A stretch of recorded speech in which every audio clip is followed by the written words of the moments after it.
Hey guys, it's Jess and welcome to my channel, A Card Day's Work, where I share crafting tutorials and videos for you guys.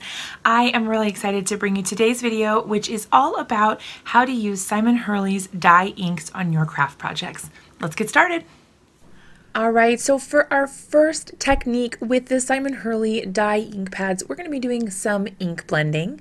Now, the ink blending is probably one of the most straightforward uses of an ink pad, so I won't talk too much about it, but I will be just doing some ink blending with a couple of the original colors and a few of the new colors as well. These blend really smoothly together and you can get a really nice blend with these. So here I'm starting with the Piggyback color, super light pink, moving into Rosy Cheeks.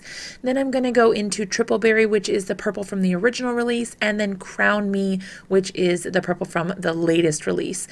So I really like the way that these blended together, and if you're looking to get an even smoother blend, sometimes what I will do is start with my lightest color and blend the entire area with that first color, then go in with my second darkest color, or my second darker color, the next shade, and go over all of that same area except for where I want only the lightest color to be, and then just keep doing that same step-by-step addition of the inks, because they do layer nicely together and you can get some really smooth ink blending that way.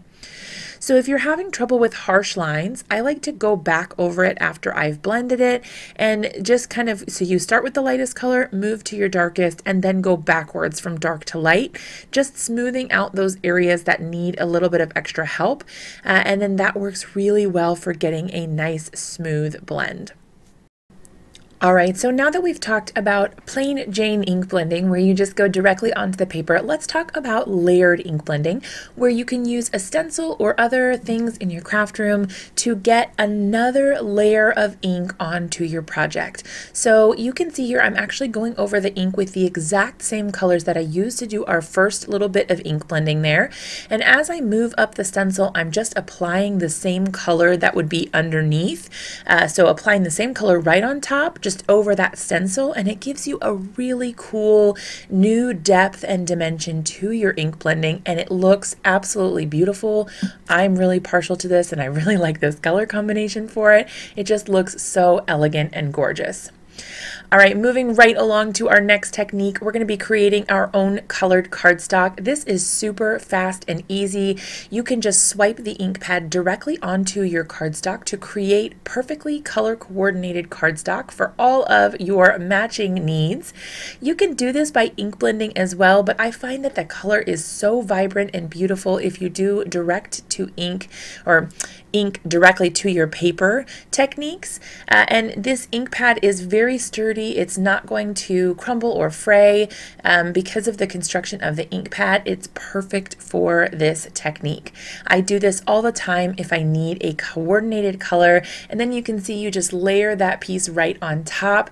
And then if you were doing any stamping on this piece of white cardstock, you would have a perfectly color coordinated background to match.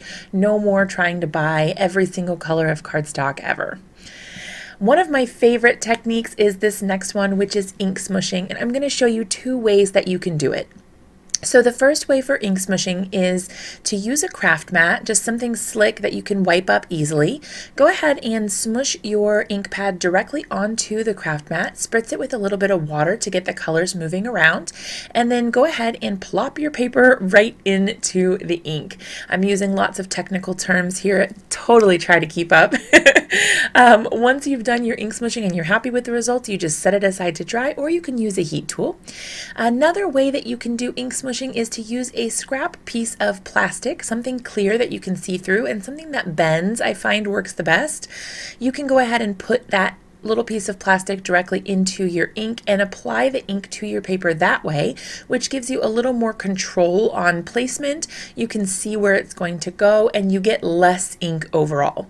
I like both ways for different things. All right, so once we finish up our ink smooshing and we dry our backgrounds, we can go ahead and stamp directly onto these. Now this is the most straightforward thing that you can do with ink pads, which is to stamp with them.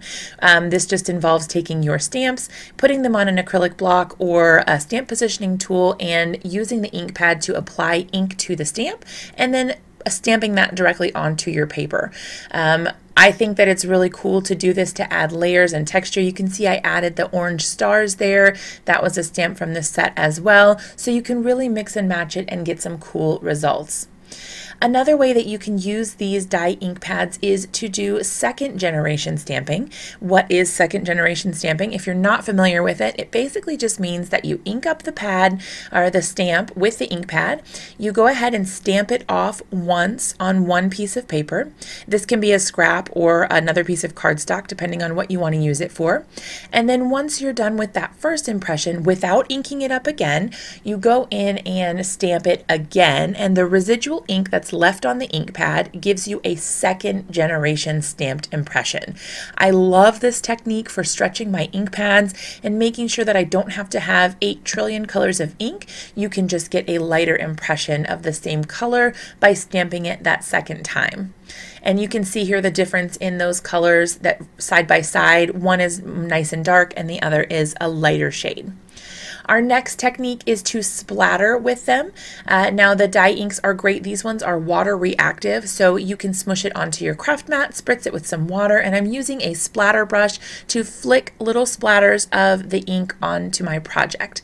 Great for mixed media and other applications like that. So for this technique, we're going to be going ahead and doing some watercolor lift, or kind of like a watercolor resist.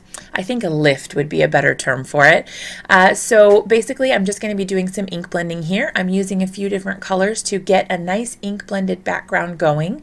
Once I have my ink all blended and ready to go, my background is completely done, then I'm going to go ahead and use one of the Simon Hurley background stamps. I chose the Flower Garden background. You're going to take that background stamp, spray water directly onto it, and then put your ink blended background face down onto the stamp. You can go ahead and use a paper towel or something to keep your hands from getting inky or dirty. And then once you lift that off, you can see that it removed the ink since these are water reactive, and you have a lifted impression there. I think that's a really cool technique. All right, so our next technique is going to be watercolor painting. You can go ahead and smush your ink pad directly onto a craft mat on your work surface, and then use a water brush to essentially paint and do a faux watercolor. Honestly, I'm going to say it's real watercolor. It counts. But all you have to do is just spritz it with a little bit of water. The more water you add, the more diluted that color is going to get. The less water you use, the darker or pigmented the ink will be. So if you want a darker color, use less water. If you want a lighter color, use more water. And you can go back in and add shading for this and really make it as detailed as you want.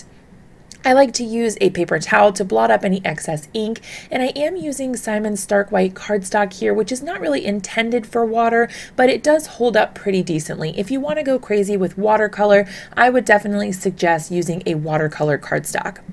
For our 10th and final technique today, we're going to be doing some watercolor stamping.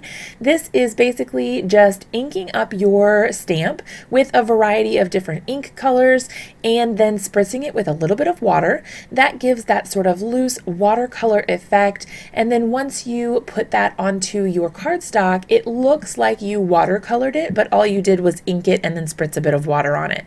You can see here I got a little bit of ink onto my ink pad there that I didn't want, so I just wiped it off on a spare piece of cardstock and whatever else I had nearby to get that ink off of the top of the ink pad, but it doesn't contaminate it or ruin it or anything like that. You can see there we've got that watercolor effect, and I think that that's really super cool. All right, so once we're done with all of our techniques, I'm going to go ahead and show you how I completed all of these cards.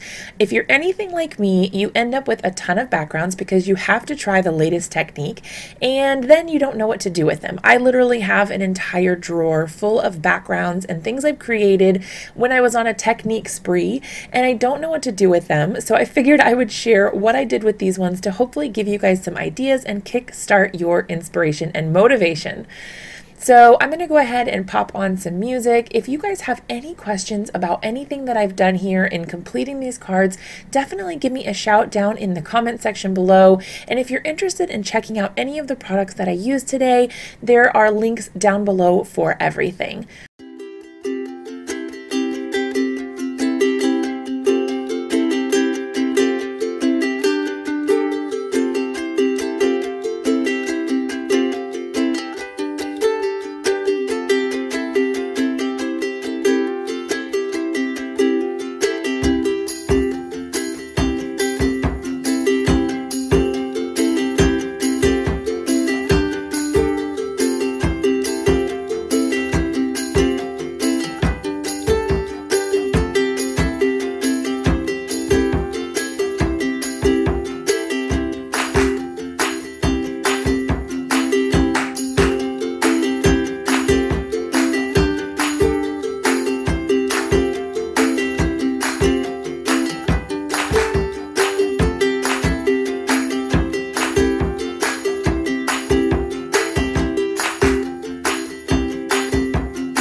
Alright guys, we are in the home stretch of creating all of these cards and turning them into final products that are ready to be sent out.